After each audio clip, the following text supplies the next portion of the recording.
So shall we begin? Yeah. Okay.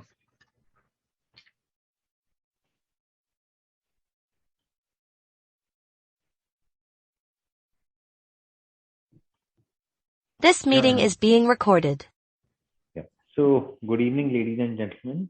I welcome you all to the Mac Power CNC Machine post-result conference call for Q4 and financial year 2022. Today we have with us Mr. Rupesh Mehta, Chairman and Managing Director of Mac Power CNC Machines. As a disclaimer, I would like to inform all of you that this call may contain forward-looking statements which exemplifies our judgment and further expectations concerning the developments in our business. These forward-looking statements involve risks and uncertainties that may cause actual development and results to differ materially from our expectations. Also, please remember that this call is being recorded. I will now hand over the call to Mr. Rupesh Mehta to quickly brief you all on the performance for this year and his plans going forward, post which we'll open up the floor for Q&A. Rupesh जी, मैं आपसे request करूंगा कि आप participants को ये साल आपका कैसा गया उसके बारे में थोड़ा सा अपडेट दें और आगे के लिए आप क्या प्लान कर रहे हैं उसके बारे में थोड़ा सा अपडेट दें. Yeah. So first of all, thank you very much for joining with us, and thank you very much, Vinay ji. This is a good news that we cross all the, I think, barriers. अभी हमने ये साल Mac power की history का highest quarter भी किया है, fourth quarter, जो 55 करोड़ प्लस का हुआ, और टोटल एनुअल जो था वो भी 190 करोड़ हमने अचीव किया है, जो मैक पावर की अभी तक की हिस्ट्री का हाईएस्ट है. और हम लोगों ने नंबर ऑफ मशीन्स की अगर बात करेंगे तो ऑलमोस्ट 1050 के ऊपर मशीन्स बनाए हैं. तो इवन हमने कोरोना में भी थोड़ा अप्रैल मई में सफर किया था थर्ड वेव में, फिर भी we build up very good numbers with revenue and number of machines. तो Vinay ji, I would like to request you कि थोड़ा फोर्थ क्वार्टर के बारे में जो आपने एक अच्छा प्रेजेंटेशन बनाया है इसको आप थोड़ा एक्सप्लेन करेंगे detail wise, then will start question and answer. Sure. I'll quickly run through the participants on the key slides of the presentation for this quarter. So screen दिख रहा है मेरा? Is the screen visible? Yeah, it's visible. Okay. Right. So I quickly took it to the main slide, which is slide number 5 of the presentation. So as Rupesh ji updated, this year has been our highest ever machine sales. 1046 machines is what we have sold in this year. This is as what we have been telling in the past versus our capacity of between 1000 to 1100 machines. We are now expanding our capacity to nearly 1300 to 1500 machines. This has led to strong revenue, EBITDA and PAT growth of 69% on revenue, 127% on EBITDA, and 113% on PAT for the financial year 2022.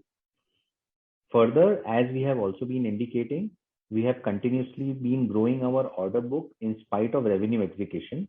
This has led to our order book as of 31st March, the unexecuted order book, to grow to 146.8 crores, which at the beginning of the year was 112 crores. Based on our performance, along with the interim dividend that we gave in the middle of the year and the final dividend, we have totally paid out 15% of the face value, which is 1.5 per share, which equates to 12% dividend payout. The Nexa vertical, which we had started for VMC products, has seen very good response during the year. This has led to us executing almost 214 machines under this Nexa vertical. And we have currently 193 machine orders sitting in our unexecuted order book. The Nexa vertical is two-pronged. One is to increase our offerings in premium products, and second is to work as an import substitution. You've seen the financial table performance. So as you can see, we've grown on all the fronts, whether it is revenue, EBITDA or PAT. Our order book, this is the breakup of our order book. So as of today, we've got 810 machines in hand, out of which there are 300 machines that we've received from private sector. We've executed 285 machines during the quarter in the private sector. We received one machine order from the government sector, and we've executed 6 machines. So this totals to the 147 crore order book that you're seeing. Over and above that, we have submitted bids and tenders for almost 2,240 machines in the domestic business and 293 machines in the tender business. So we have nearly 2,500 machines worth of bids submitted, totaling to 430 crore in our order book. Over and above this, we also executed 7 lakh N95 masks during the quarter. If I was to break through and break up with respect to the Nexa vertical and the breakup of the machines that we've executed during the quarter, the breakup primarily comes to 592 turning center machines, 192 VMCs, 1 HMC, and 2 VTLs. These 3 are a part of the Nexa vertical that we keep talking about. This is a quick brief of the financial statement, how we have performed over the years. We are happy to share that in terms of CAGR, we've delivered 22.5% CAGR over the last 5 years. In terms of EBITDA, we've grown at 69% CAGR. And in terms of net profit, we've grown at 75% CAGR. The company continues to be debt-free, and we've been generating significant cash in our business. For way forward, we've earmarked 6 steps that we want to look at, which will allow us to grow at 20 to 25% CAGR over the next 3 years. When I say 20 to 25% CAGR, we are considering base year as FY22. One of them is plant expansion. So we are in the process of setting up an adjoining unit just next to the existing plant to increase the production capacity of some of the parts that are used in making the CNC machines. Further, we have been talking about increasing our capacity by 25%. We are hoping that by June or July, this capacity expansion will be done, and we are aiming to reach anywhere between 1,300 to 1,500 machine capacity per annum in the current financial year. Import replacement and our Nexa vertical are together working hand in hand to grow our order book, to work for import replacement, as well as to increase the share of our premium products. The other step that you will notice for the first time we have started looking at now is the international markets. So we've started working towards establishing our footprint in overseas markets to ensure that we can create a brand for Mac Power in international markets as well. I'm sure you'll have a lot of questions during the conference call on this. We'll be happy to address these queries. Some of the government initiatives which are driving our business is primarily domestic manufacturers getting preference in government tenders up to tender values of 200 crores. The PLI schemes and the input substitution drive will drive up the demand ultimately for CNC machine, and Industry 4.0, which is driving automation and growth in the engineering and automation business. What is our competitive advantage? So 6 areas which we believe we stand out versus competition. We are the lowest cost producer amongst all our competitors, which helps us deliver the highest EBITDA and PAT margin in the industry. We have 0 debt on the books. In fact, we are net debt negative. We generate significant free cash flow, and we've been doing this since FY18. Our return ratios are amongst the best in the industry. Our ROE is above 24%. Our ROC continues to be above 30%. Our asset turnover, which is at 3x, can easily go up to 5x in our enhanced capacity, which itself is among the highest in its peers. Promoter holding stands at 73%, which is also pretty high compared to a lot of our peers. In terms of range of products, we have the widest range of products across 9 product categories, 27 variants, and 60 plus different models. On the ESG, we've been taking several efforts. Details of this are elaborated on slide number 14. I'll quickly come to the industry profile, that a bit about our network. We currently have 4 branch offices in India with 2 tech centers, 107 sales and service engineers, and we are working closely with 9 business associates or partners. This is a bit about where our infrastructure is. You can see our head office, our corporate office, our manufacturing plant, all of this shown over here. This is how our business is currently divided in terms of an organogram. So this will give you a clear idea about the people who are a part of each and every business division and how is the reporting structure and the organization structure. Quick business overview. We're currently servicing 27 industry segments with 60 plus models, 1000 plus applications, and we have more than 8,000 installations till date. These are some of our clients across sectors. As you can see, we are currently servicing clients in auto ancillaries, defense and aerospace, engineering, capital goods, government, PSU education sector, die mold sector, and the agricultural sector. And these are just indicative of a few clients. As you can see, there are several clients that we have in each and every sector. These are some of our key products, just to give you an idea. The turning center, the vertical machining center, the HMC, the twin spindle VMC, the twin spindle turning, vertical lathe, and the drill tap center. A bit about the industry, as you can see over here. Rupesh, would you like to talk about this a bit and explain that where are we sitting exactly in this industry? Yeah, exactly.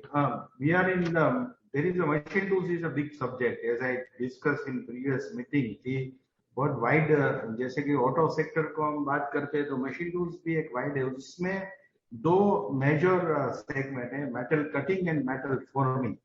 तो metal cutting का जो हिस्सा है वो more than 80% है. Metal forming like car का जो sheet metal का बोनेट आता है उसको बैंड करना, कट करना, लेजर कटिंग करना, तो वो अलग एक सेगमेंट है. तो mainly we are in metal cutting business. Metal cutting के अंदर सबसे ज्यादा चलने वाली जो प्रोडक्ट होती है नंबर्स वाइज, जैसे टू व्हीलर सबसे ज्यादा, वैसे टर्निंग मशीन होती है, फिर वीएमसी होता है, फिर एचएमसी होता है. तो ओवरऑल हम लोगों को मार्केट बहुत टाइम से टर्निंग मशीन का ही प्लेयर मानती थी, लेकिन जब से हमने ये नेक्सा ग्रुप और प्रोडक्ट में इंप्रूवमेंट आफ्टर दिस एक्सपांशन जो 2020 की नई सीरीज दी है, और आज हम लोग एक 2022 की नई मॉडल्स वीएमसी जो वर्टिकल मशीनिंग सेंटर है आयरन मशीन्स की, वो एक पूरा हम लोग रीडिजाइन करके आज के दिन ही हम लोग उसको लॉन्च कर रहे हैं. उसमें काफी फीचर्स हमने ऐड किए कंपटीशन को देखते हुए. तो ओवरऑल हमारे पास जो एक फिगर आउट हुआ है उसमें इंडिया में सीएनसी मशीन्स जो हम बोलते हैं मेटल कटिंग, उसके अंदर ओवरऑल 27,000 से 28,000 के बीच में प्रोडक्शन किया है लास्ट फाइनेंशियल ईयर में. तो अभी भी हमारे लिए बहुत सारी जगह है. अगर हम लोग आप ऑर्डर बुक देखेंगे तो काफी बड़ा ऑर्डर बुक पेंडिंग में पड़ा है. तो हमारे लिए चैलेंजिंग जो है वो इन्वेंट्री मैनेजमेंट है, क्योंकि 14,000 कंपोनेंट की इन्वेंट्री मेंटेन करते हैं. काफी वेरिएंट्स है, काफी मॉडल है. एवरेज एक मशीन में 850 के आसपास कंपोनेंट लगते हैं, जिसमें इंपोर्ट भी होता है, बोट आउट भी आता है, और मैक्सिमम हम लोग इन हाउस कर रहे हैं. तो फ्यूचर एक्सपेंशन प्लान में हम थोड़ा असेंबली का कैपेसिटी बढ़ा रहे हैं. असेंबली टाइम हमारे पास बहुत निग्लिजिबल है, उतना टाइम नहीं लगता है. मेनली कंपोनेंट्स जो है उसकी अवेलेबिलिटी. एक सर्वे ये भी है कि सप्लाई चेन का जो इश्यू हुआ था ग्लोबली, उसमें इंडिया ने 20% प्रोडक्शन लॉस किया. अगर कंपोनेंट टाइम पे मिल जाता तो इंडिया 30,000 मशीन भी बना सकता था. लेकिन वो चैलेंज में मैकपावर ने उतना फेस नहीं किया प्रॉब्लम, क्योंकि इंपोर्ट कंपोनेंट की जो कंटेनर्स है वो आने में बहुत टाइम लगता था. तो हमारे पास एक बहुत सारी इन्वेंट्री इंपोर्ट कंपोनेंट की रहती है. तो वो एडवांटेज हमें मिला. तो हमें मटेरियल के कारण अगर हम लोग सर्वे करते हैं तो बहुत कम प्रोडक्शन लॉस हुआ है. और जो टॉप 5 प्लेयर्स है इंडिया में, उसमें मैकपावर 5th नंबर पे है. और हमारा ये मानना है कि 6 कंपनी जो है वो इंडिया का ऑलमोस्ट मेटल कटिंग सेगमेंट का 90% प्रोडक्शन करती है. क्योंकि थोड़ा एंट्री बैरियर भी है कि ये इतना इजी नहीं है बनाना. काफी इंजीनियरिंग और एक्सपीरियंस और कस्टमर एक्सेप्टेंस चाहिए. हाईली वैल्यूएबल कैपिटल गुड्स है, जिसकी एंट्री लेवल जो है वो 13-14 लाख से लेके 1.5 करोड़ तक का मशीन्स बनता है। तो स्किल मैन पावर चाहिए, एक्सपीरियंस चाहिए, तो बहुत कम लोग हैं। तो जो भी करना है, जो भी अगर आगे ग्रोथ लेना है, 6 कंपनी जो है उसको ही करना है। और everybody is trying to match the demand, क्योंकि डिमांड के हिसाब से हमारी अभी भी इंडिया की प्रोडक्शन बहुत कम है।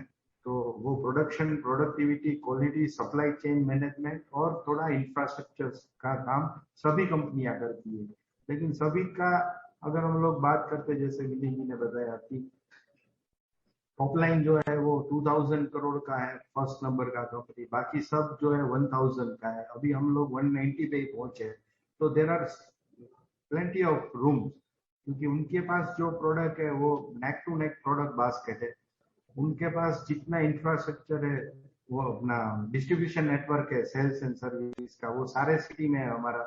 ऑलमोस्ट हम लोग 30+ सिटीज कवर कर रहे हैं इंडिया में सेल्स एंड सर्विस में, जहाँ पे 120 लोग काम करते हैं इंडिया में, बाकी की ब्रांचेस में। तो थोड़ा कंपोनेंट जो है 10-12 कंपोनेंट का जो प्रोडक्शन बढ़ाने में प्रॉब्लम आ सकता है, उसकी हम लोग एक अलग स्पेशल टीम बना के उसको हमने न्यू प्रोडक्ट एनपीडी ग्रुप नाम दिया है। तो एनपीडी के अंदर हम लोग क्या क्या चीज बैकवर्ड इंटीग्रेशन में हो सकती है जो हम इन हाउस बनाए हैं, जिससे कि हमारी सप्लाई चेन का और क्वालिटी का और लॉजिस्टिक टाइम का सेव कर सके। तो उस पर भी हम काम कर रहे हैं, इंफ्रास्ट्रक्चर भी कर रहे हैं। तो अभी भी there are plenty of room for man power. और गवर्नमेंट की जो स्कीम्स है सारी, जिसमें अभी ये जो प्रधानमंत्री योजना बताई उसमें सब्सिडी मिलती है, और इंटरेस्ट सब्सिडी भी है, 50 to 35% की सब्सिडी है। और एरोनॉटिक और डिफेंस के अंदर जो टेंडरिंग बिजनेस जैम पे आ गया अब, वो भी काफी बढ़ रहा है। तो अगले सालों में हम लोग मैक पावर को जो अगले 5 कॉम्पिटिटर है उसकी नजदीक में देखना चाहेंगे। और उसके साथ में ये सभी कंपनियों का यूज डेट के साथ में उतना मार्जिन नहीं रहता है, तो हम ये भी कोशिश करेंगे कि हम लोग ग्रेजुअल ग्रोथ लेंगे और अपनी मार्जिन जो है वो उसको मेंटेन करेंगे। तो Vinay ji, we can start the question. अभी कुछ है? Sure, Rupesh ji. Anyone who wishes to ask a question may use the option of raise hand. In case the option is not available on your screen, we would request you to unmute and ask your question. So we take the first question from Puneet Chawla. Puneet, you can go ahead. Yeah, thank you, sir, for giving me that opportunity, and congratulations for wonderful results also. Thank you very much. Yeah. So I have 2-3 questions. The first question is, what is our domestic versus export percentage, and how we are trying to capture more domestic aggressively? So first question आपका export का जो है, उसमें India ने भी उतना पुनीत जी focus नहीं किया बिकॉज ऑफ डोमेस्टिक डिमांड। अभी मेरा जो नॉलेज है उसमें लेस देन 2%, 1% से भी ज्यादा कम एक्सपोर्ट हो रहा है इंडिया से, क्योंकि इंपोर्ट अभी भी बहुत ज्यादा है। हम लोग 45% to 50% ही बना रहे हैं, बाकी अभी भी इंपोर्ट है। लेकिन ये सेगमेंट में नहीं है, turning machines, vertical machining centre उसमें नहीं है। लेकिन कुछ प्रोडक्ट ऐसी है जो अभी भी इंडिया स्ट्रगल कर रहा है बनाने के लिए। उस प्रोडक्ट का इंपोर्ट अगर टोटल बास्केट की बात करेंगे तो ज्यादा है। एक्सपोर्ट के अंदर बहुत प्लेंटी ऑफ अपॉर्चुनिटीज पड़ी है, क्योंकि बनाने वाला कंट्री भी, जैसे मैंने इंडिया में 6 प्लेयर्स का बताया पुनीत जी कि 6 लोग 90% प्रोडक्शन करते हैं। तो वैसे ही वर्ल्ड वाइड भी अगर हम देखेंगे तो जापान, जर्मनी, ताइवान, कोरिया, ये 4, इटली थोड़ा बहुत, और इंडिया, ये 5-6 कंट्री के पास ही ये मशीन टूल्स का है। बाकी सब कंट्रीज जो है, वियतनाम है, पाकिस्तान है, अपना थाईलैंड है, सभी कंट्रीज जो है, डेवलप कंट्री और undevelop country, even US also, UK also, उनको भी ये 5 कंट्री से ही सब मशीनें मिल रही है। तो ये बनाना भी टफ है और सारी कंट्री को चाहिए, चाहे छोटा सा भी कंट्री हो। लेकिन उनके पास रेलवे है तो रेलवे इंजन के लिए, ऑटोमोबाइल है तो ऑटोमोबाइल के लिए, एग्रीकल्चर है तो एग्रीकल्चर है, पावर सेक्टर है तो पावर सेक्टर है, वेपन्स है तो वेपन्स के लिए, इवन स्मॉलेस्ट कंट्री को भी सीएनसी मशीन चाहिए। लेकिन ये सभी कंट्रीज जो नहीं बनाती है ये 5 कंट्री से उनका मटेरियल मशीन्स जाता है, जिसमें इंडिया ने अभी तक उतना फोकस नहीं किया है। लेकिन हमारी जो लास्ट गोवा में एक समिट हुई है इंडियन मशीन टूल्स की, उसमें एक एजेंडा बनाया गया है कि हर एक कंपनी को अभी स्लोली एक्सपोर्ट पे फोकस करना पड़ेगा, कि डोमेस्टिक कोई भी अगर प्रॉब्लम आती है तो आपके पास एक कुशनिंग रहे। और एक्सपोर्ट का मार्केट इंडिया के लिए पूरा ओपन पड़ा है, तो अभी हमने एक्सपोर्ट में उतना फोकस नहीं किया है। पास्ट में हमने यूएस, जर्मनी, यूके, लेकिन वो हमारा एफर्ट नहीं था वो वेबसाइट थ्रू या कोई रेफरेंस के थ्रू डायरेक्ट कस्टमर मिले। लेकिन अभी हम लोग एक ऑर्गेनाइजेशन जो रिस्ट्रक्चरिंग कर रहे हैं, जिसका काम हम लोग 2-3 एजेंसी के साथ भी मीटिंग चल रहा है, केपीएमजी के साथ हम ऑर्गेनाइजेशन रिस्ट्रक्चर कर रहे हैं। उसमें हम लोग एक्सपोर्ट डिवीजन जैसे नेक्सा बनाया वो बना रहे हैं, जिसकी रियलाइजेशन मुझे लगता है कि नेक्स्ट फाइनेंशियल ईयर से आएगी। Okay. So basically, what I understand is most of the market is domestic for you right now. Yeah. Okay. Other thing is, are we having any plans of moving to 3D printing machines in the future? So you are into metal cutting right now, and Yes, 3D yes. printing is the future coming up. So what are your plans for that? 3D printing के लिए थोड़ा अभी it's too early, थोड़ा 1-8 करोड़ का investment machine पे करना, क्योंकि हमारी जो बाकी की 2 कंपनीज हैं इंडिया की, उसने 3D प्रिंटिंग डेवलप किया और एग्जीबिशन में रखा, लेकिन अभी तक उनका सेल्स नहीं हो पाया है। तो being a machine tools person हमारे लिए बनाना इतना डिफिकल्ट नहीं है, क्योंकि कंसल्टेशन से लेके डिजाइनिंग से लेके प्रोडक्ट की टेक्निकल नोहाउ की टाइप से लेके सारी चीज इजीली अवेलेबल है। लेकिन अभी उतना मार्केट नहीं है, तो वो इन्वेस्टमेंट करना नहीं चाहिए। लेकिन इन फ्यूचर अगर डिमांड है तो हमारे लिए बहुत बड़ा टास्क नहीं रहेगा। Okay, so it is because of unmature market you are not willing to go in that side. Okay. So third question is how much aggressive we can be, or what is limiting us? One thing you have told us that components are the limiting factor right now. So what could be other challenges apart from components? So because components could be taken over by within 3 or 6 months, that supply could be normal. So what can stop us further from going from 1300 to 2000 machines maybe in a year? उसके लिए एक तो 2 चीज है। एक तो order books जो अभी भी है उससे भी ज्यादा बढ़ानी पड़ेगी, क्योंकि ऑर्डर जो होता है हमारा वो विथ एडवांस होता है कुछ सर्टेन अमाउंट के साथ में, लेकिन 100% पेमेंट देने के बाद ही उनको मशीनें मिलती है। तो वो लोगों को कैपिटल गुड्स है, इसलिए लोन के बगैर कोई लोग मशीन नहीं खरीदते। ऑलमोस्ट 95% लोग बैंक की लोन या एनबीएफसी से लोन लेते हैं, क्योंकि उनको बेनिफिट भी मिलता है सब्सिडी का और इंटरेस्ट सब्सिडी का। तो वो प्रोसेस में हमारा जो रेशियो आ रहा है वो थोड़ा 100% डिस्पैच करना है तो 200% का ऑर्डर बुक चाहिए। तो ऑर्डर्स भी थोड़ा एग्रेसिवली बढ़ाना पड़ेगा, नंबर 1। क्योंकि ऑर्डर है आपके हाथ में, लेकिन पेमेंट नहीं आएगा तो आप क्रेडिट पे तो मशीन देते नहीं है।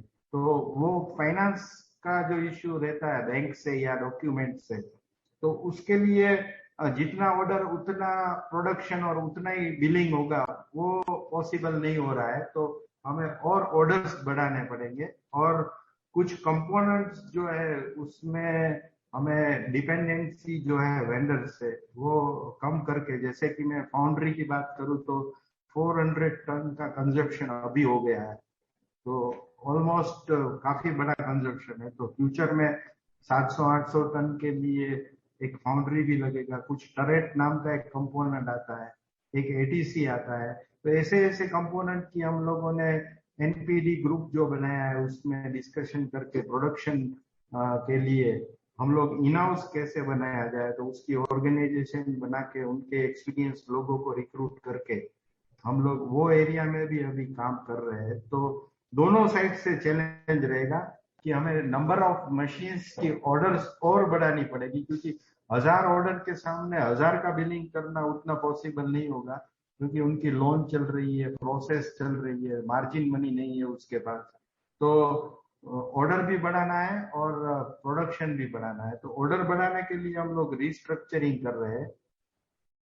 अभी एक इंडिया की टॉप कंपनी से भी एक सीनियर वाइस प्रेसिडेंट को लिया है, और हम लोग एक वर्टिकल्स में नेक्सा हेड जैसे उनको अभी अपॉइंट किया हमने, अभी टर्निंग का हेड करेंगे, अभी एक एक्सपोर्ट का हेड करेंगे, एक मार्केटिंग का हेड करेंगे। ऐसे हम लोग टॉप लाइन पे अभी 2-3% है इंडिया के अंदर, यहाँ पे एचओ के अंदर, और बाकी सब एक्टिविटी रीजनल से हो रही है। तो उसको चेंज करके हम लोग कंसल्टेंसी एजेंसी के साथ मिलके एक रिस्ट्रक्चरिंग ऑर्गेनाइजेशन बना रहे हैं, जिसमें 8 से 9 टॉप लेवल के लोग यहाँ पे रहेंगे और उसके नीचे जोनल हेड और जोनल हेड के नीचे रीजनल हेड। क्योंकि प्रोडक्ट की एक्सेप्टेंस बहुत अच्छी है मार्केट में, डिस्ट्रीब्यूशन और रीच का इश्यू जो है वो ये लोगों के थ्रू बढ़ाएंगे। तो दोनों साइड से काम करना है। और तीसरा, जैसे कि एक्सपोर्ट का मार्केट में इंडिया का मशीन जो है वो बहुत ही सस्ता भी है और बहुत ही रिलायबल भी है। इवन जो एज डिजाइनर नंबर 1 कंपनी है, वो लोगों का मीटिंग में हमारी जो होती है उसमें उन्होंने लास्ट ईयर में 450 मशीन चाइना में भेजा है। तो उन्होंने वहां पे local distribution, local team, local software develop किए हैं। तो हमारी मशीनें रिलायबल भी है और सस्ती भी है, चाइना से भी। इवन हम लोग चाइना भी बेच सकते हैं। तो ये एक अपॉर्चुनिटी ओपन है, तो जिसको ग्रेजुअली एनकेस किया जा सकता है। तो हम वो दिशा में भी काम कर रहे हैं। Okay, thank you. I will come back in line. Let other participants also ask the questions. Yeah, thank you, Vinny.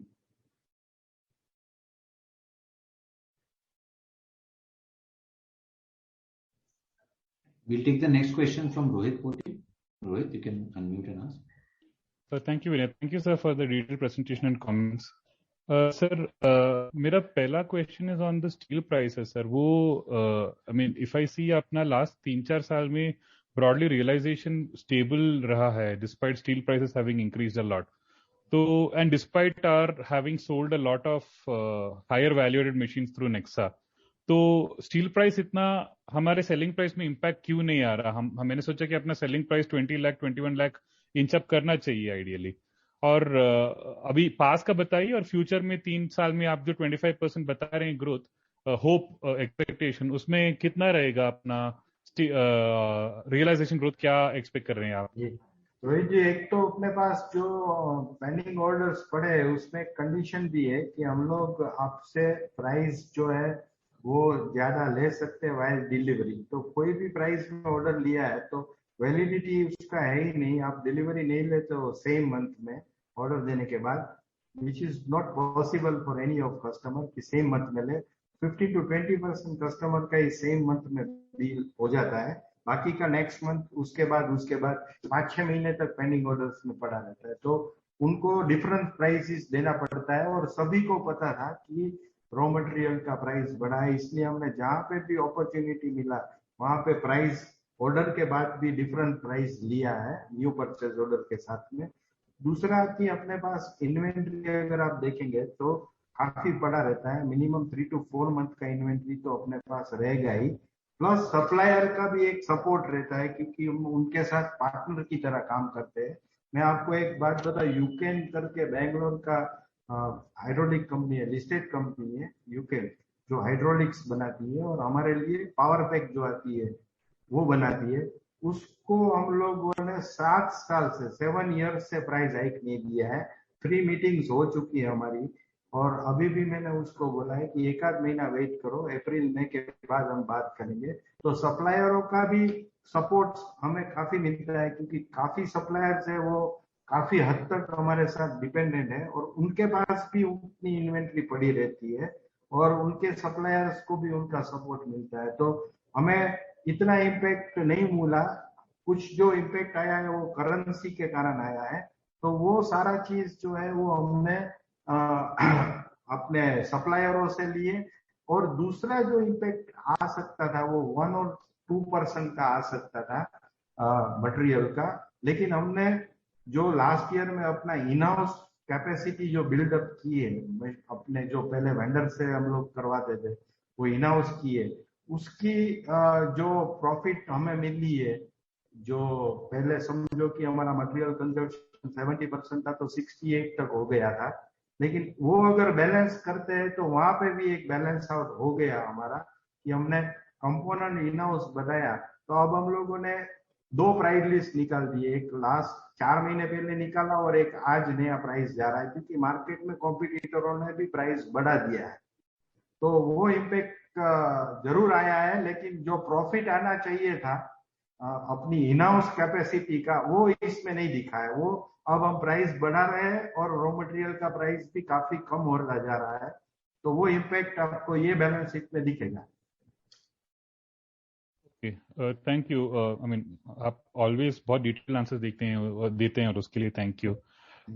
तो दूसरा, आप जो लास्ट बात की उसके ऊपर ही था मेरा तो अगर मैं इस साल का ग्रॉस मार्जिन देखूं या material cost as percentage of sales देखूं, तो डिस्पाइट हम us doing Nexa products and margin products and despite sale being higher, हमारा material cost as a percentage of sales has increased from 67% in 2019 and 20 to 69% and now 70%. So scale का benefit और higher value added products का benefit क्यों नहीं मिल रहा? मैं ideally Nexa product में gross margin ज्यादा होना चाहिए, right? उसमें रखा नहीं है, वो इसलिए नहीं मिलेगा क्योंकि हमने एक जो इको 800 करके एक मॉडल जो निकाला जिसका 60% बिजनेस हुआ टोटल वीएमसी में, वो कॉम्पिटिटरों से हम लोगों ने ऑलमोस्ट 5 to 7% प्राइस कम रखा उसको प्रमोट करने के लिए। नंबर ऑफ मशीन्स मार्केट में चलेंगे, कैपिटल गुड्स जो है वो माउथ टू माउथ पब्लिसिटी है, कस्टमर सेटिस्फाइड रहेगा, तो हमने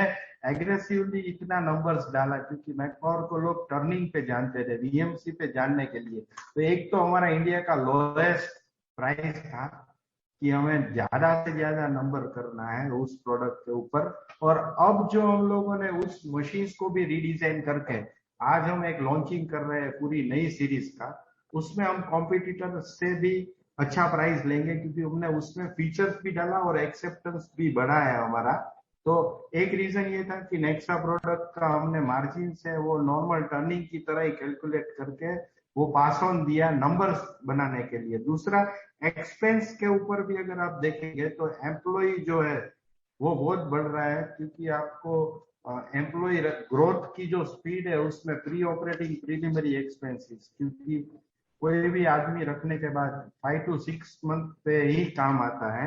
तो देखो कि जब ईयर की शुरुआत हुई थी फर्स्ट क्वार्टर में 500 लोग थे, आज की डेट में 590 लोग हैं और अभी भी रिक्रूटमेंट पेंडिंग पड़ा है 90 लोगों का, जिसकी इंटरव्यूइंग चल रही है और ट्रेनिंग चल रही है। तो जब ग्रोथ करेंगे तो ऑपरेटिंग कॉस्ट भी थोड़ा बढ़ेगा क्योंकि इमीडिएटली वो एम्प्लॉय काम नहीं आते, स्किल उनको डेवलप करानी पड़ती है।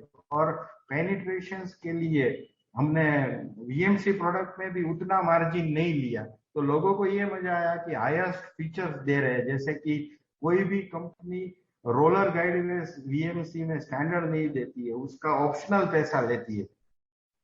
हमने उनको वो फीचर स्टैंडर्ड में दिया। फिर जो टेलीस्कोपिक कवर आता है वो एमएस का जिंक कोटेड आता है, हमने उनको एसएस का कोटिंग दिया कि उसको फ्यूचर में भी जंग नहीं लग जाए। तो ऐसी टेक्निकल फीचर्स हमने स्टैंडर्डाइज कर दी मशीन में और कॉस्ट भी कम रखी, जिससे कि लोगों को हमारी वीएमसी कंपनी की तरह भी एक्सेप्टेंस आ जाए। लेकिन अभी उसका एक्सेप्टेंस बहुत अच्छा मिला है, तो न्यू प्राइस लिस्ट में हमने थोड़ा फीचर्स भी और ज्यादा दिया और प्राइस भी अच्छा सा हम लोग इस बार रियलाइजेशन करेंगे। थैंक यू, ये भी बहुत हेल्पफुल था। और last 2 questions and then I go back into the Q.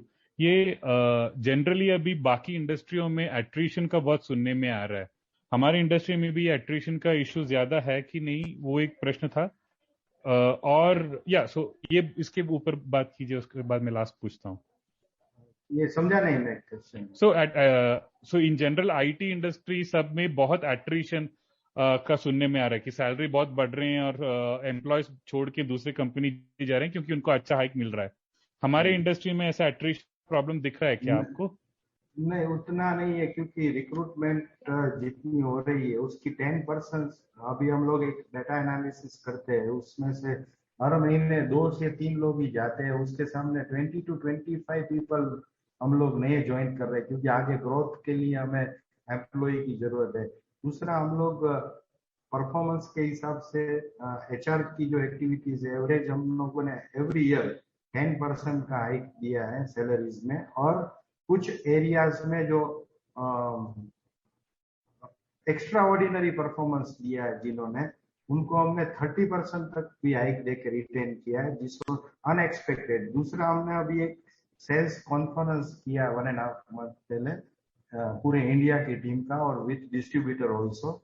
तो उसके अंदर भी हमने पूरी कंपनी में सेल्स, सर्विस और मैन्युफैक्चरिंग के सारे को मिला के हमने एक अवार्ड सिस्टम्स भी निकाला है, जिसमें सबको प्लेटिनम, गोल्ड, सिल्वर वो मेडल भी मिलेगा। तो हम लोग उनका अप्रिशिएशन भी करते हैं और काफी एक्टिविटीज ऐसी करते हैं फैक्ट्री में कि जिससे कि एम्प्लॉय को ये इंटरेस्ट बना रहे। और एक हमने जो एक मीटिंग किया सेल्स का, उसमें उस मीटिंग का नाम दिया था नेक्स्ट लेवल। तो हम लोग नेक्स्ट लेवल का काम यहाँ पे भी करते हैं, जिसकी पूरी टीम को, नीचे वर्कर लेवल को भी हम बताते हैं कि मैकपावर को ये दिशा में जाना है और हमारे लिए बहुत बड़ी अपॉर्चुनिटी ओपन है और हम लोग काम कर रहे हैं। तो आप जुड़े रहोगे तो आपका फायदा भी है और आपको बेनिफिट भी मिलेगा। जैसे कि हम लोग सेल्स एंड सर्विस में इंसेंटिव देते हैं परफॉर्मेंस पे, वैसे हम लोग यहाँ पे वर्कर्स के लेके ऑफिस स्टाफ को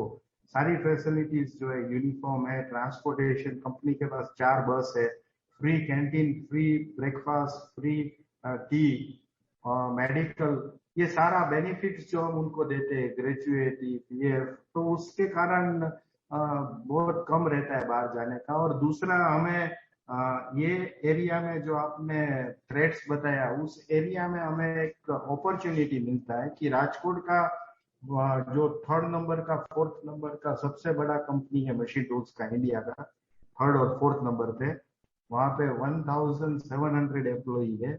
उस कंपनी से हमें मैकपावर जो दिशा में ग्रोथ कर रहा है, इजीली एम्प्लॉयमेंट मिल रहा है, क्योंकि उस कंपनी का सैलरी देने का, ग्रोथ देने का कोई टाइम फिक्स नहीं है। कभी कभी 3 मंथ्स तक उन्होंने सैलरी नहीं दिया है।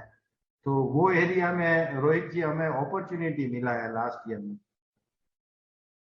थैंक यू सर, ये भी बहुत हेल्पफुल था। Last question then I will go back into the queue sir. ये सो रिसेंटली थोड़े आई मीन 1-2 एग्जीबिशन गए थे हम और ये जानने में आया था कि थोड़ा स्लो डाउन चल रहा है केपेक्स का। अभी ये इंटरेस्ट रेट बढ़ गया, स्टील कमोडिटी प्राइस सब पिछले साल बहुत बढ़ गया, इसलिए थोड़ा स्लो डाउन आ रहा है करके सुनने में आया है। तो आपका मार्केट का मतलब पल्स में क्या लग रहा है आपको? खुद का चैलेंज रहेगा 1-2 साल में या नहीं?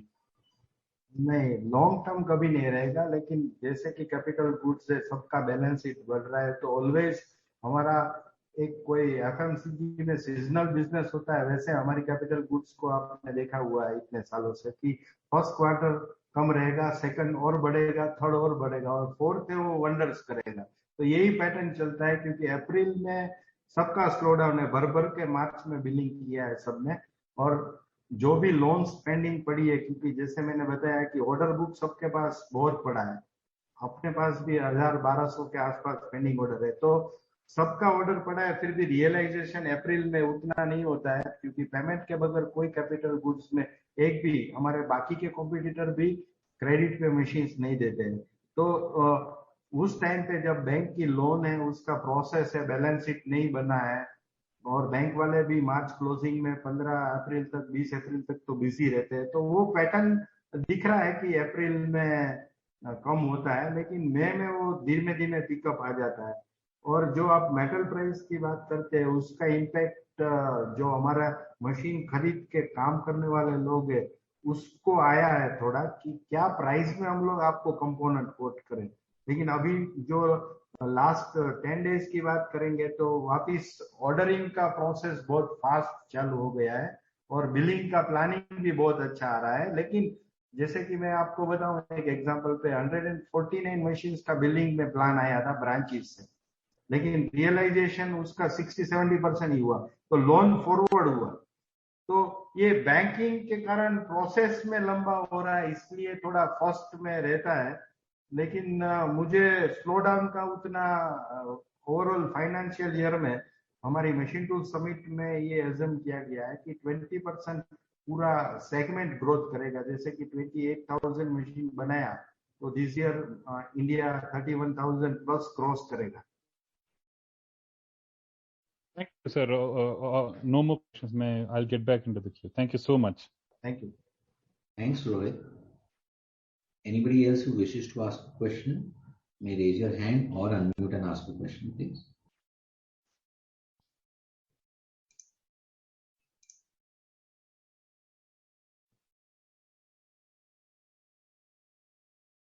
Yeah, Puneet. Yeah. I have one more question on the inventories. So in the balance sheet, I see there is good number of inventories available with us already. So that is based on your current order book, or you think they are not sufficient and we need to procure more and more in the coming months, and container shortage can hit us there? दोनों side से है, क्योंकि अगर हम लोग 14,000 component की inventory maintain करते हैं तो उसमें मैं ये मानता हूँ कि कंपोनेंट रहेगा तो कोई भी मॉडल का, क्योंकि आपने प्रेजेंटेशन में पुनीत जी देखा होगा कि 64 टाइप के वेरिएंट है, काफी मॉडल्स है, उसमें भी कस्टमाइजेशन आता है कि ये चेंज कर दो, वो चेंज कर दो। तो एक मिनिमम और मैक्सिमम लेवल का इन्वेंट्री हमने एक मैनेज किया हुआ है कि हम लोग मैक्सिमम इन्वेंट्री रखेंगे, क्योंकि दो तरह से रखना चाहिए। एक तो आपका पुराने प्राइस में मिल रहा है, नंबर 1। नंबर 2 कि आप बल्क में खरीदते हो तो आपको लॉजिस्टिक कॉस्ट कम पड़ेगा, और 14,000 में से आपने 13,500 इन्वेंट्री रखा है तो आपको स्ट्रगल जो करना पड़ेगा क्वार्टर ऑन क्वार्टर, वो 500 कंपोनेंट का ही करना पड़ेगा। नहीं तो आपको ये मॉडल के लिए ये कंपोनेंट नहीं है, ये मॉडल के लिए ये कंपोनेंट नहीं है, और 850 कंपोनेंट लगता है, एक भी कंपोनेंट कम हुआ तो आपका प्रोडक्शन रुक जाएगा। तो एक रीजन ये है। दूसरा रीजन है कि सप्लायर जो है आपका, वो आपको ये नहीं बोलता है कि आप 2 महीने में दो, 3 महीने में दो, 4 महीने में दो। जैसे कि सीमेंस का कुछ आउटस्टैंडिंग है हमारा, आप मोर देन 6 मंथ्स है, तो उन लोगों को वॉल्यूम चाहिए, काम चाहिए। वो नहीं बोलेंगे कि आप पैसा दो, आप उसको फिर जितना माल बिका है उतना ही पैसा दो। तीसरा ये कि आपके पास कैश पड़ा है बैंक में जिसका इंटरेस्ट बहुत कम मिल रहा है, तो जब भी देना पड़े तो आप इन्वेंट्री करो कि आपको प्रोडक्शन में जो हम 25% की बात कर रहे हैं उसकी गेम चेंजिंग दो ही चीज है।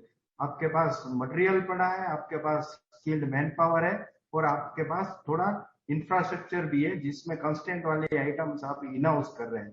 तो ये 3 जो फैक्टर्स है प्रोडक्शन बढ़ाने का और रेवेन्यू बढ़ाने का, उसमें से one of them is inventory. Okay. Thanks for this answer. Another question that I have is when your vision is to grow like 24-25% year on year for a few years in the coming time. So do you see we are growing by 2x or 3x in terms of revenues very fast, or do you think some challenges which can stop us? Any peers from which we are lagging in those terms? तो peers के अंदर हम नहीं lagging करेंगे, लेकिन अगर economy के अंदर कुछ, क्योंकि आप कैपिटल गुड्स इंडस्ट्रीज को जानते हैं कि कोई भी मार्केट में इम्पैक्ट आता है तो सबसे पहला कैपिटल गुड्स ही कट होता है, क्योंकि उनके पास 2 मशीन है, उसमें काम चल रहा है तो तीसरा मशीन क्यों लूं। और जब बूम आता है तो हमारा टर्न भी लास्ट में आता है, तो उतना इम्पैक्ट बहुत कम 10 साल में मुझे लगता है कि 1920 में एक बार हिट हुआ है ये सेगमेंट। बाकी तो जो डिमांड है उसके सामने इंडिया ने बहुत कम प्रोडक्शन किया है। अगर आपको जैसे कि हम लोग खाली टर्निंग पे ही काम करते थे 3 इयर्स पहले, आप देखेंगे तो वीएमसी हमारा 50-60 मशीन से ज्यादा नहीं था, 200 हो गया है, और जिसका मार्केट अभी भी मेरे नॉलेज के हिसाब से 8,000 मशीन का है, तो अभी हम लोगों ने खाली 200 ही बनाया है। दूसरा कि एचएमसी जो है वो हमने खाली एक ही बेचा है जिसका 450 मशीन का मार्केट है। तो वीटीएल जो है वो 2 बनाया, अभी एक हर महीने एक बन रहा है ये मंथ से, तो जिसका भी 300 का मार्केट है। तो आप वो प्रोडक्ट को फोकस करो जहां पे आपने पेनिट्रेट करो, जहां पे आपने ये प्रोडक्ट पे काम नहीं किया है। तो और ओवरऑल मार्केट की बात करेंगे तो हम लोग लेस देन 4% का मार्केट शेयर ले रहे हैं। तो मुझे रिसेशन थोड़ा भी आया 10-15%, हम तो ग्रोथ मानते हैं ये सेगमेंट का, तो भी हम लोग अदर बास्केट से भी काम ले सकते हैं, अदर सेगमेंट से भी ले सकते हैं, उस पे मेहनत करना पड़ेगा। Okay, so you are quite confident and bullish for next upcoming 4-5 years. That sense, good to hear that. Yeah. So yeah, those are my questions. Thanks for it. Thank you. Thank you. Thank you, Puneet. Anybody else who would like to ask a question?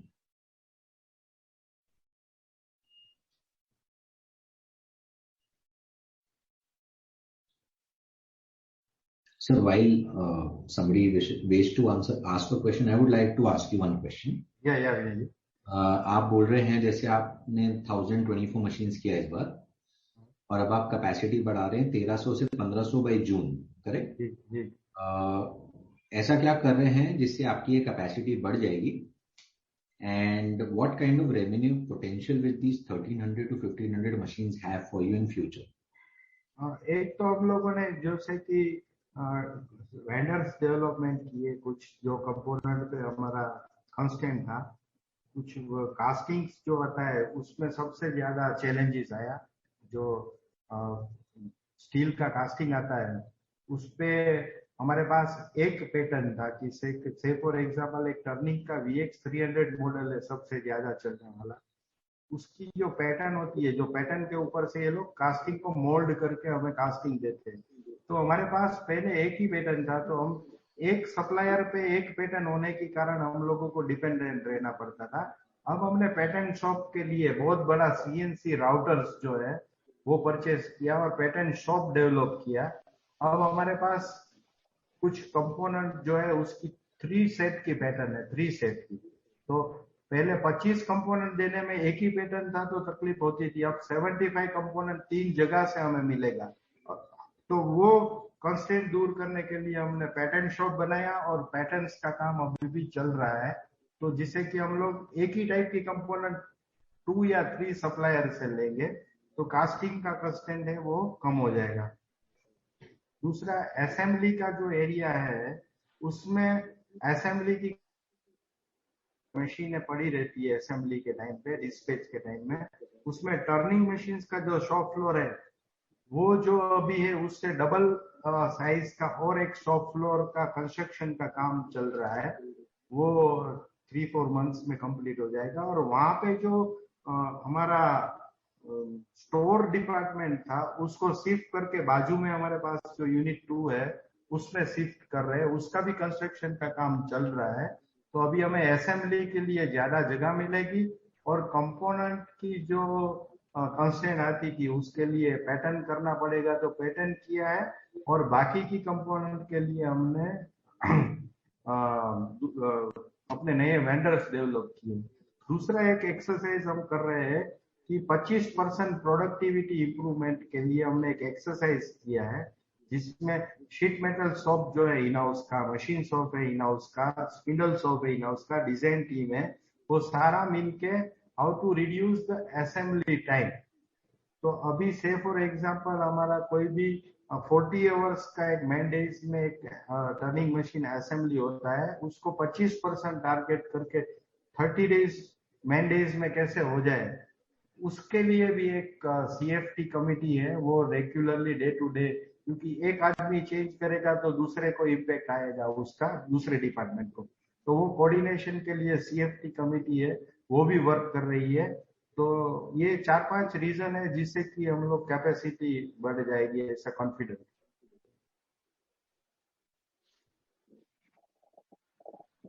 So what about manpower? उस area में आप कैसे build करें? And we'll take the next question from Justin Matthew after that.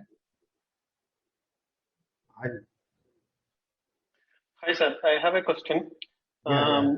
In the presentation you have mentioned about exploring the export market also. Yeah, and I remember in the last con call you told about having an office in if we are selling abroad we need to have an office to service the customers. So are we going to have an office abroad or we are selling to channel partners? Channel partner is the better option in initial stage because उनको customer का knowledge भी है, customer की requirement का भी knowledge है, और उस दिशा में इंडिया की 2-3 कंपनियों ने काम अच्छा किया है। उन्होंने एक कंपनी ने तो 20% से भी ज्यादा एक्सपोर्ट मार्केट पे वर्क किया, लेकिन थ्रू चैनल पार्टनर्स किया। उसमें उन्होंने वहाँ की जो कंट्री की ब्रांड है उस चैनल पार्टनर की, उस कंट्री की ब्रांड पे उसको दिया, और कुछ चीज जो है सॉफ्टवेयर और फाइनल टचअप है वो वहाँ पे उस कंट्री के जो उनके चैनल पार्टनर है उसने किया। तो ये स्ट्रेटेजी अच्छा चला है। तो इनिशियली अपना सेटअप करना वो कॉस्टली भी रहेगा और रिक्रूटमेंट से लेके रीच तक का प्रॉब्लम भी रहेगा। तो इनिशियली चैनल पार्टनर थ्रू ही जाना बेटर है। प्लस कोई भी कंपनी जो है, कोई इंडिया में ऐसे भी अप्रोच हो रहा है कि आप हमारी प्रोडक्ट जो है वो बनाओ, डिजाइन हमारा, और हम आपका मशीन बायबैक में लेंगे उनकी ब्रांड से। जो हम लोग अभी भी उनके साथ वो लेवल पे काम नहीं कर रहे, क्योंकि हमारा अभी भी कैपेसिटी उतना नहीं है।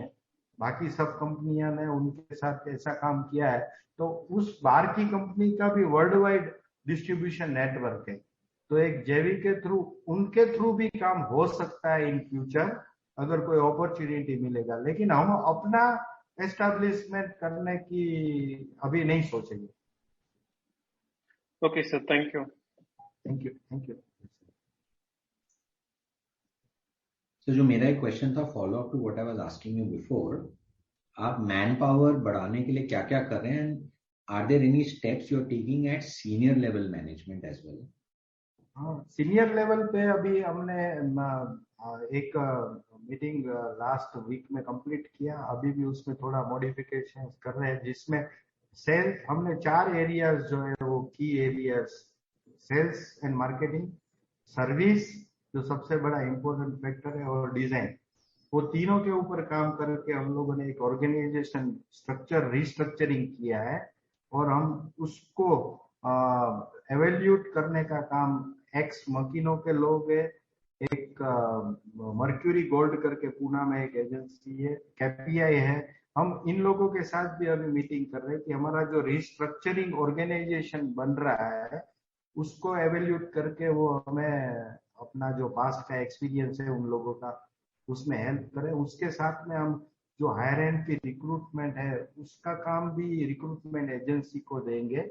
और रिक्रूटमेंट सबसे बड़ी चैलेंज रहने वाली है, क्योंकि ये साल में जैसे कि आपने देखा कि 100+ लोग ऐड हुए, तो हर साल 100 लोगों की जरूरत पड़ेगी, और स्पीड बढ़ाएंगे तो 200 लोगों की पड़ सकती है। तो हम लोग अब डिपार्टमेंट वाइज एचआर कर रहे हैं। जैसे कि सेल्स का एचआर अलग है, उसको काम ही है कि सेल्स के अंदर रिक्रूटमेंट, ट्रेनिंग और ब्रांच को जो प्रॉब्लम से आती है एचआर रिलेटेड उसके ऊपर काम करना है। ऐसे सर्विस का भी अलग किया है, वर्कर लेवल का और ऑपरेटर लेवल का भी अलग डिपार्टमेंट किया है। एचआर में भी हमने काफी अलग हॉरिजॉन्टल्स बनाए हैं कि वो डायरेक्टली उतना ही उनको फोकस करना है। अभी प्लांट पे जो आदमी चाहिए उसके लिए भी अलग है। तो अभी हमारे पास एचआर में 4 अलग अलग डिपार्टमेंट किए मैंने।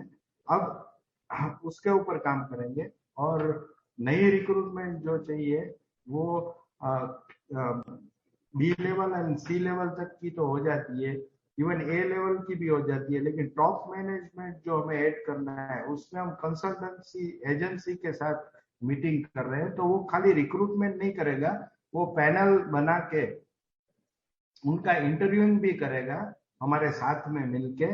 वो भी थर्ड पार्टी इंटरव्यूइंग का भी हम लोग एक एक्टिविटी कर रहे हैं कि वो जो आइडेंटिफाइड हुआ आदमी है ही इज कैपेबल और नॉट टू डिलीवर। तो उसके लिए भी हम लोग आगे काम कर रहे हैं। भी नहीं sir, any recent senior management addition, senior level पे एडिशंस किए हैं किस एरिया में? अभी एक एस का वाइस प्रेसिडेंट है वो ज्वाइंट हुआ है, और 1 महीना हुआ है। और अभी मैक पावर में वो नेक्सा का हेड बना है। और जो जियोग्राफिकल तकलीफें होती है कि इन लोगों को अपने एरिया में ही रहना है, तो बैंगलोर में अपना है, तो हम लोग वो बैंगलोर से नेक्सा को ऑपरेट करेगा। और वहाँ पे वो जो पेंडिंग रिक्रूटमेंट है, जैसे कि जोनल हेड है साउथ का, रीजनल हेड है, अब रीजनल हेड है हमारे पास, तो उनका बिजनेस देखेगा वो बैंगलोर से। अब लोगों ने थोड़ा पॉलिसी लेवल पे, क्योंकि हाईली स्किल्ड मैन पावर चाहिए, तो अब कनेक्टिविटी भी यहाँ से राजकोट से अच्छा है इंडिया लेवल का फ्लाइट का। तो एवरी मंथ वो रिपोर्टिंग के लिए इधर आएगा बैंगलोर से। और पूरी जो नेक्सा की प्रोडक्ट है वो बैंगलोर से ऑपरेट करेगा, क्योंकि उसको ऑफिस में 5 दिन बैठना है। 25 डेज तो उसको फील्ड में ही जाना है, या 20 डेज हॉलीडेज को निकालेंगे तो अब लोग जो सीनियर लेवल की पोस्ट है वो ब्रांच में भी अपॉइंट करेंगे कि उनको जियोग्राफिकल इश्यू उनकी फैमिली का, क्योंकि ये बहुत ही फ्यू लोग अवेलेबल है इंडिया में इस टाइप के जो हमें ये नेक्स्ट लेवल पे हेल्प कर सकते हैं।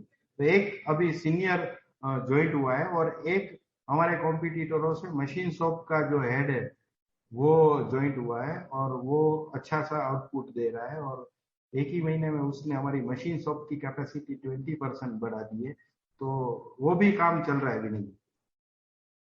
Okay sure sir. जो आप ये कैपेसिटी अभी बढ़ाए हैं या बढ़ा रहे हैं 1300-1500, उसका वर्किंग कैपिटल कैसे रहेगा, कैसे मैच करेंगे, एंड क्या सेक्टर्स हैं या क्या प्रोडक्ट कैटेगरीज हैं जहां आप ये रेवेन्यू ग्रोथ टारगेट करेंगे इस एडिशनल कैपेसिटी से? उसके लिए जो मुझे लगता है हर साल 5 करोड़ 4 करोड़ 5 करोड़ से हम लोग 25% जो करना है उतना कैपेक्स इनफ रहेगा, क्योंकि एवरेज एंड आउट बात करूँ तो, क्योंकि 2 साल में 10 करोड़ हुआ तो एक साल में 6 हुआ तो दूसरे साल में 4 करोड़ होगा। तो उसको अगर हम लोग करेंगे तो उतना फंड तो अपने पास अपना है कि हमें कोई डेट लेने की जरूरत नहीं पड़ेगी। लेकिन कोई बड़ा अपॉर्चुनिटी जैसे कि काफी गवर्नमेंट की स्कीम्स चल रही है और वो लोग हमें आके मिलते भी है कि आप बड़ा करना चाहते हो तो हमारी अलग अलग स्कीम है। जो यहाँ की डिस्ट्रिक्ट इंडस्ट्रियल डेवलपमेंट कॉर्पोरेशन है वो भी एक बार मीटिंग किया है कि गवर्नमेंट की डिफेंस की जो पॉलिसी है उसमें आप एलिजिबल होते हो तो आप थोड़ा एक्सरसाइज करो तो उसमें आपको काफी सब्सिडीज और काफी लैंड है वो निग्लिजिबल रेंट में मिलेगी। तो वो एरिया में भी हम काम कर रहे हैं। अगर ऐसा कुछ रियलाइजेशन हुआ कि गवर्नमेंट की स्कीम पे हम लोगों को कोई बड़ा बेनिफिट मिलता है तो कुछ बड़ा एक्सपेंशन करना है तो हम लोग सोचेंगे कि फंड कहाँ से अरेंज करना चाहिए। आप सबका जो मास्टर ये एरिया में उनको पूछ के, लेकिन अभी का जो ग्रोथ है 25% का उसके लिए तो हमारे पास अपना फंड इनफ रहेगा। और रेवेन्यू के लिए वर्टिकल मशीनिंग सेंटर जो नेक्सा का प्रोडक्ट है VTL है और जो हॉरिजॉन्टल मशीनिंग सेंटर है उसमें हम लोगों का मार्जिन अच्छा रहेगा तो उस पर ही ज्यादा फोकस करेंगे। लेकिन उसके लिए हमारा डिस्ट्रीब्यूशन नेटवर्क जो है उसमें काफी सीनियर्स प्रोडक्ट वाइज करने पड़ेंगे और उसका ऑर्गेनाइजेशन जो अभी मैंने बताया वो हम लोग रिस्ट्रक्चरिंग कर रहे हैं। तो वहां पे ज्यादा नंबर्स निकालने की ट्राई करेंगे higher end product. Sure sir. ये साल आपने करीब 15% डिविडेंड दिया फेस वैल्यू एंड 12% डिविडेंड। एक और चीज भी विनय जी की जैसे कि हम बैकवर्ड इंटीग्रेशन बढ़ाते जाएंगे तो मार्जिन बढ़ाने के लिए खाली सेल्स पे हायर एंड प्रोडक्ट बेचना भी नहीं है। अभी हम लोग जॉब वर्क कराते हैं या वेंडर से लेते हैं तो से फॉर एग्जांपल 1 रुपये की चीज है वो इन हाउस 80 पैसे में पड़ेगी। तो इन फ्यूचर जैसे जैसे हम कैपेक्स डालते जाएंगे, मशीन शॉप है, फाउंड्री है, पैटर्न शॉप है, वैसे वैसे हमारा मार्जिन जो है वो बैकवर्ड इंटीग्रेशन से भी बढ़ता जाएगा। तो दोनों साइड से होगा, खाली हायर एंड प्रोडक्ट या सेल्स की प्राइस पे नहीं, हमारी मटेरियल की इनपुट कॉस्ट भी कम होती जाएगी और फिक्स कॉस्ट ज्यादा है तो नंबर्स जब बढ़ेगा प्रोडक्शन का प्रोडक्टिविटी का तो वो भी एक इम्पैक्ट ज्यादा आएगा, दोनों साइड से आएगा। सो मेरा लास्ट क्वेश्चन है, आपने ये साल करीब 12% ऑफ प्रॉफिट डिस्ट्रीब्यूट किया है डिविडेंड जी। कुछ आपने उस पर पॉलिसी बनाई है या सोचा है कि डिविडेंड कितना शेयर करेंगे शेयर होल्डर्स के साथ एवरी ईयर? हाँ, वो हमने मोटा मोटा अगर हमने लास्ट टाइम भी एक डिस्कस किया था कि 8% से लेके 15% तक का हम लोग डिविडेंड रेगुलर बेसिस पे देंगे, डिपेंड्स ऑन आवर एक्सपेंशन और जो हमारा सिचुएशन रहेगा। लेकिन हाँ, dividend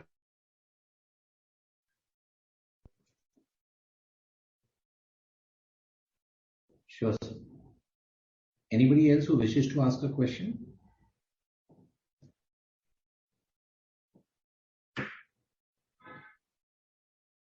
So since there are no further questions, we'll end the call here. Call end करने से पहले आप कुछ बोलना चाहेंगे सर? Overall thank you. मुझे जो अप्रिसिएशन आप लोगों ने किया और ये सब जो प्रेजेंटेशन भी आपने विनय जी, फर्स्ट ऑफ ऑल बहुत ही अच्छा था और काफी मुझे लोग बोल रहे हैं कि बहुत अच्छा है, लेकिन वो विनय जी का है। और अच्छे जो काम हम कर रहे हैं, एक मेहनत कर रहे हैं, उसका भी आप लोगों को थ्रू हमें एक अप्रिसिएशन मिल रहा है। तो आगे का जो जर्नी है उसमें आप सबका ही जो, क्योंकि अब हम लोग को लोग कोई देख रहा है कि क्या कर रहे हैं क्या कर रहे हैं, और लोगों की होप्स भी बहुत है। तो हम लोग ट्राई करेंगे कि इकोनॉमी और हमारा सेगमेंट जितना ग्रोथ कर रहा है उससे भी ज्यादा ग्रोथ करने का ट्राई हम अपना एवरी ईयर का कंटिन्यूटी रखेंगे। अगर लास्ट ईयर का आप कंपेयर करोगे तो ऑलमोस्ट हमने बहुत सारा अचीवमेंट लिया है। तो लास्ट ईयर भी जैसे हमने 175 180 का टॉप लाइन जाएगा ऐसा विनय जी आपको बताया था, लेकिन 190 किया। तो हम लोग थोड़ा अंडर कमिट करके ओवर डिलीवर करेंगे, और ये साल उससे भी बहुत अच्छा ऑर्गेनाइजेशन सिस्टम्स और फ्यूचर प्लान के लिए बहुत बड़ा काम करेंगे, ऐसा विषय हमारा। That is really good to hear, sir, and I'm so sure all the shareholders will also be happy to hear that. That brings us to the end of today's conference call. I thank the management of Mac Power, CNC Machine, Mr. Rupesh Mehta, CMD, and Mr. Rajnikant Raja, CFO, for being with us on the call. And thank you all investors for joining us on the call. If you have any specific queries, do feel free to get in touch with us on the contact details mentioned on the presentation. Thank you so much and have a great day, sir. Thank you very much. Thank you very much, everyone. The recording has stopped. Thank you, sir.